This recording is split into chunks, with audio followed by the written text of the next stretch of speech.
નમસ્કાર મિત્રો, સ્વાગત છે તમારું અમારી યુટ્યુબ ચેનલ પર। મિત્રો, કલ્પના કરો એક નાનો છોકરો જે રેલવે સ્ટેશન પર ચા વેચે છે, જેની પાસે મોંઘા કપડાં નથી, મોટી ઓળખ નથી, પણ સપનામાં આખો દેશ છે। એ જ છોકરો આજે ભારતનો પ્રધાનમંત્રી છે। આ કહાની છે શ્રી નરેન્દ્ર દામોદર દાસ મોદીની, એટલે કે આપણા પ્રધાનમંત્રી નરેન્દ્ર મોદીની, જેઓએ સાબિત કરી દીધું કે પરિસ્થિતિ નાની હોઈ શકે પણ સપના ક્યારેય નાના ન હોવા જોઈએ। આજે આપણે જાણીશું મોદીજીના જન્મ જીવન અને તેમના સંઘર્ષ વિશે। તો મિત્રો, નરેન્દ્ર મોદીજીનો જન્મ 17 સપ્ટેમ્બર 1950ના રોજ ગુજરાતના મહેસાણા જિલ્લાના વડનગર શહેરમાં થયો હતો। તેઓ એક સામાન્ય અને મધ્યમ વર્ગીય પરિવારમાંથી આવતા હતા। તેમના પિતા દામોદરદાસ મોદી રેલવે સ્ટેશન પાસે ચાની દુકાન ચલાવતા હતા। નાનપણથી જ મોદીજી જીવનની હકીકત સાથે મોટા થયા। શાળામાં ભણતા ભણતા પિતાની ચાની દુકાને મદદ કરવી એ તેમનું જીવન હતું। પરંતુ આ ગરીબી તેમને ક્યારેય કમજોર ન બનાવી, પરંતુ મજબૂત બનાવી। શાળા કાળમાં જ તેમનામાં નેતૃત્વના ગુણ દેખાવા લાગ્યા। વિવાદ, વક્તૃત્વ અને ચર્ચામાં તેઓ હંમેશા આગળ રહેતા। હવે આપણે વાત કરીશું તેમના સંઘર્ષની શરૂઆત। નરેન્દ્ર મોદીજીનું જીવન આરામદાયક ક્યારેય રહ્યું નથી। નાની ઉંમરે તેમને જીવનનો કઠોર સ્વરૂપ જોવા મળ્યો। સંઘર્ષ શું છે તે તેમણે પુસ્તકોમાંથી નહીં પરંતુ જીવનમાંથી શીખ્યું।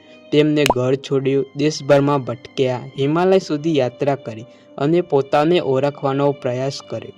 આ સમયગાળા દરમિયાન તેમને સાદગી, શિસ્ત અને આત્મનિર્ભરતા શીખી। હવે આપણે વાત કરીશું RSS અને વિચારધારાની શરૂઆત। તો મિત્રો, યુવાન વયે મોદીજી રાષ્ટ્રીય સ્વયંસેવક સંઘ એટલે કે RSS સાથે જોડાયા। અહીંથી તેમને દેશ સેવાની સાચી દિશા મળી। તેમણે શિસ્ત, સમયપાલન અને સમાજ માટે કામ કરવાની ભાવના શીખી। કોઈ હોદ્દો નહીં, કોઈ લાલચ નહીં, માત્ર સેવા। આ સમયગાળાએ તેમના જીવનને સાચી દિશા આપી। હવે આપણે વાત કરીશું મોદીજીના રાજકારણમાં પ્રવેશ અને સંઘર્ષ વિશે।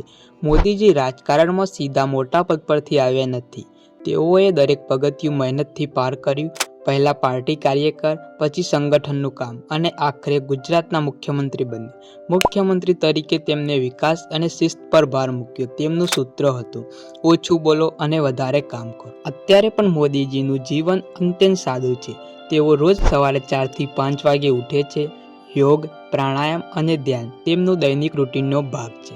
તેમનો આહાર સંપૂર્ણ શાકાહારી અને સરળ છે।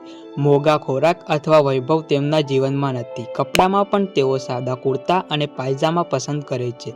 સત્તા હોવા છતાં સાદગી ન છોડવી એ તેમનો સૌથી મોટો ગુણ છે। પ્રધાનમંત્રી બન્યા પછી પણ મોદીજી બદલાયા નથી। ન કોઈ વૈભવી જીવન, ન કોઈ અહંકાર। તેમનું જીવન આજે પણ શિસ્ત, સમયપાલન અને દેશ સેવા પર આધારિત છે। તેઓ માને છે કે પદ મોટું હોઈ શકે પરંતુ જીવન હંમેશા સરળ હોવું જોઈએ।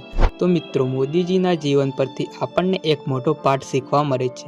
જો ઈચ્છા શક્તિ મજબૂત હોય તો ગરીબી, પરિસ્થિતિ અથવા સંઘર્ષ ક્યારેય તમને રોકી શકતા નથી।